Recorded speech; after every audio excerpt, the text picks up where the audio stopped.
చాలామంది అంటూ ఉంటారండి, నా ఫేవరెట్ హీరో అండి ఫలానా వ్యక్తి అండి, నా ఫేవరెట్ హీరో అండి ఇతడండి అని అంటారు. వాళ్ళు నిజమైనటువంటి హీరోలు కాదండి, వాళ్ళు నటులు. బాగా అర్థం చేసుకునే ప్రయత్నం చేయండి. తెర మీద కనిపించేటటువంటి వారు హీరోలు కాదు, నటులు మాత్రమే. అసలైనటువంటి హీరోలు ఎవరు అంటే ఎండనక వాననక కష్టపడుతూ నిరంతరము కూడా అన్నాన్ని పెట్టాలి అని కష్టపడేటటువంటి రైతు హీరో.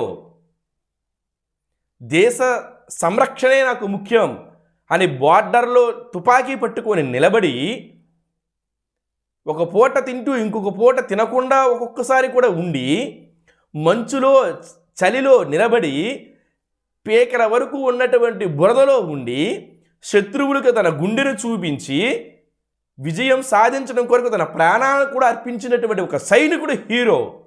వాళ్ళు నిజమైనటువంటి హీరోలు తప్ప తెర మీద కనిపించినటువంటి వారు హీరోలు కాదు, వాళ్ళు నటులు మాత్రమే. ఇది జ్ఞాపకం పెట్టుకోండి. వాళ్ళు కూడా తెర మీద కనిపించినటువంటి నటులు కూడా వారు ఒక మంచి మార్గంలో వెళుతూ ఉన్నారనుకోండి, ఒక 10 మందికి ఉపకారం చేశారనుకోండి, ఒక 10 మందికి కూడా శ్రేయస్సు కోరుకునే విధంగా వాళ్ళు వెళ్ళారే అనుకోండి, వాళ్ళు అప్పుడు నిజమైనటువంటి హీరోలు, నేను నమ్ముతాను. ఓకే, అలా కాకుండా ఉంటే చాలా చాలా తప్పుడుదు. వాళ్ళు నిజమైనటువంటి వాళ్ళు హీరోలు కాదు. వాళ్ళ కోసం మనం కొట్టుకుని ప్రాణాలు తీసుకోవలసినటువంటి అవసరం అసలు లేదు.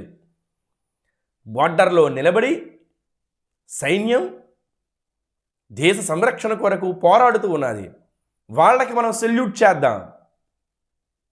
దేశ సంరక్షణ కొరకు పాటుపడేటటువంటి వారి కోసం మనం ఇక్కడ దైవ ప్రార్థనలు చేద్దాం. బార్డర్లో ఉండినటువంటి సెక్యూరిటీ గార్డ్స్ సుఖముగా ఉండాలి అని, ఇప్పుడు నేనే సుఖంగా ఉండాలి అనే భావన కాదు. సెక్యూరిటీ వాళ్ళు కూడా సుఖముగా ఉండాలి, యుద్ధాలు రాకుండా ఉండాలి. యుద్ధం కానీ వచ్చినట్లయితే మన వాళ్ళు విజయం సాధించాలి, ఎవరు కూడా శరీరాన్ని విడిచిపెట్టకూడదు అనేటటువంటి భావనతో ఉండాలి. ఆ విధంగా నమస్కారం చేయండి. ఎంతమంది నమస్కారం చేస్తున్నాం మనం? ఆ విధంగా కూడా నమస్కారం చేయండి. పూర్వకాలంలో యుద్ధం చేసేటప్పుడు దైవ బలం కోరుకునేటటువంటి వారు.